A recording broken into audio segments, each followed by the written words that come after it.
You probably think horror's about the scares, the monsters, the blood, the darkness, the shadows, and it is, but none of that matters if you don't understand what it's actually supposed to be doing, because the best horror isn't about scaring people, it's about why we're scared. At its core, it's a story of confronting our ultimate fear, death, but it goes deeper, because the reason horror stories haunt us, like the characters in those stories, is because at its heart, horror isn't just about death, it's about damnation, a fate worse than death, not just about dying, but about what we deserve when we do. And even the horror of a damnation we might not like in the movie Alien. That damnation faced by the characters is their bodies becoming vessels used to birth and feed something after their death. And that's the first genre law that you need to understand. Horror is philosophical. So in this video, I'm unpacking the horror genre's DNA, and to do that, I'm going to be answering what are the horror rules that you absolutely should be following, what scenes do you need to include in a horror story no matter what, and how do I make my horror feel fresh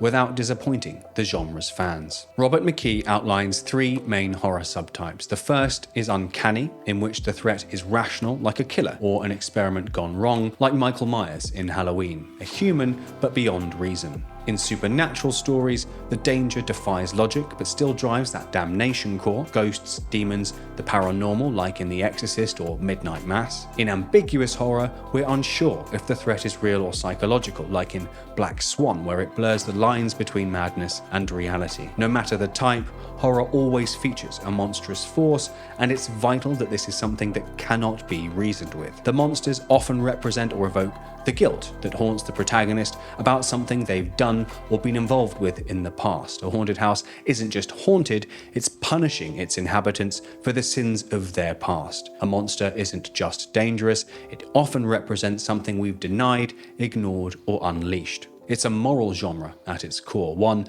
where a spiritual order has typically been broken and must be restored. That's why the best horror often feels like a morality tale. There's a sense that something sacred has been violated and now a price must be paid. These stories explore how we deal with mortality, guilt, repression, and fear, and challenge us with the idea that if we don't face the ghosts of our past, they can claim our future. But all three are asking the same question: can you survive what you're afraid to face? So now that we know what horror is doing underneath the surface, let's talk about how to actually build it using the 5 non-negotiable genre rules that every horror story needs to include. Now, many horror writers go wrong because they think being original means skipping what they've come to understand as tropes.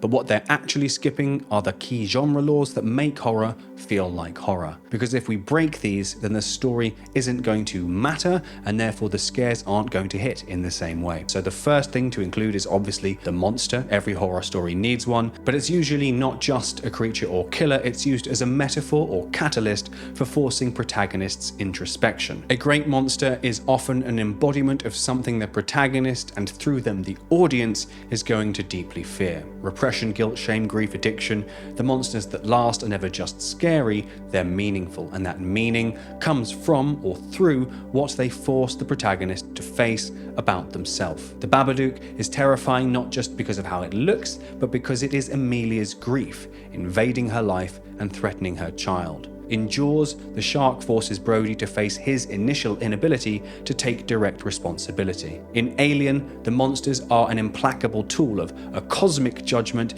eradicating the sins of humanity, and many years later, in the movie Prometheus, they used that to be the literal justification we were given for why the alien monsters were created.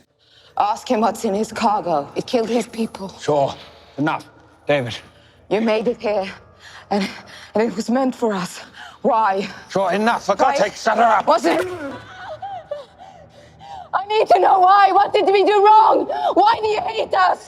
So all of this is in line with that core of salvation versus damnation. The monster isn't just there to scare, it's there to mean something and often to spark an introspective revelation. Without it serving that, there's no mirror to your story's deeper truth. The second is the sacred space violation. While horror might open with a scene of terror to ground the genre, the story itself usually begins, even in the past, with a transgression of some kind. Some sacred boundary was crossed, whether a cursed object was touched or something like a rule was broken. Somebody should have entered where they shouldn't have been, and this equates to the inciting sin. It signals we've awakened something, and that something now wants justice or revenge. So horror is punishing a moral disorder, and without that kind of beat, it's going to lack part of its DNA. Then we have the innocent victim, and terror always hits harder when there's something to protect, and often this is going to be a child, a friend, a dog, but an innocent soul caught in the crossfire, something worth protecting, and a character that the audience can root for. And this isn't just for emotional manipulation, it's to give a kind of moral clarity, because often the protagonist is the one facing the damnation. So having somebody who's wholly innocent clarifies the moral stakes and can be the difference between fear and dread, because the audience will project their own sense of safety onto the innocent character. And without that, horror risks becoming more emotionless or feeling just mean.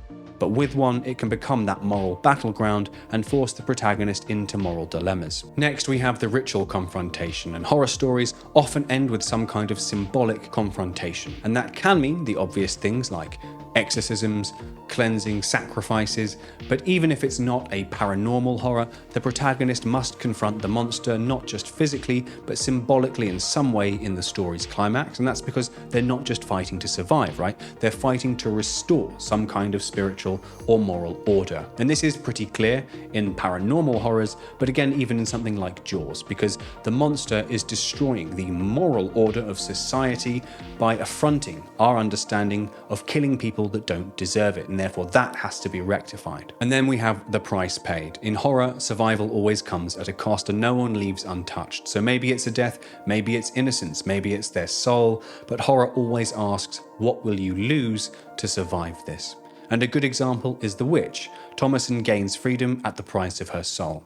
That's not just for shock value, that's the genre's entire point. And in Midnight Mass, the protagonist's collective decisions in the climaxes of their arcs reveal to us whether their fate after death will likely be salvation or damnation. So each of these rules builds a piece of the genre's emotional contract that you're making with your readers and audience. And now that you know the laws, you're ready for some key scenes that horror stories should try to deliver on, so that the audience feels like each of these rules is unfolding in real time and delivering on the experience they came for. So we know the horror's foundation is philosophy, rules, and a kind of structure that needs to be upended and restored. And that means that in order to deliver on that, we need to know what the obligatory scenes are, the moments that your readers or audience actually came to see, even if they don't consciously know it. Because if we skip one of these, then a horror might still be scary, but it won't be satisfying in the ways that we've discussed. So here are 3 that you have to deliver. The first is going to be the monster's reveal. This is the key turning point when your audience is going to see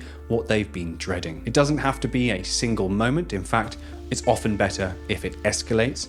First clues, strange sounds, unnatural shadows, then glimpses, something in the mirror, a blurry silhouette, and then we get this, the full reveal. And we see this drip-feeding approach done masterfully in Netflix's Midnight Mass, building to its reveal. In Jaws, the reveal is when the shark fully breaches the water for the first time, and that moment confirms that the threat isn't just real, it's bigger and worse than we imagined. The next moment you have to include is being at the mercy of the monster, the peak of fear, where your protagonist is going to be exposed, alone, with no escape, no tricks left, the monster's real, present, and closing in. This is like Ripley, an alien trapped in the shuttle. Nobody's coming, no weapons left, just her and the xenomorph. Here we see not just the physical threat, but the psychological impact. This is where fear can easily become terror. And thirdly, we need to have the moral reckoning, the soul of what horror is about. This is where your protagonist must be making a decision with moral, emotional, or spiritual weight. Like The Witch, where Thomasin chooses to sign her soul to the devil. In The Mist, David kills his companions to spare them suffering,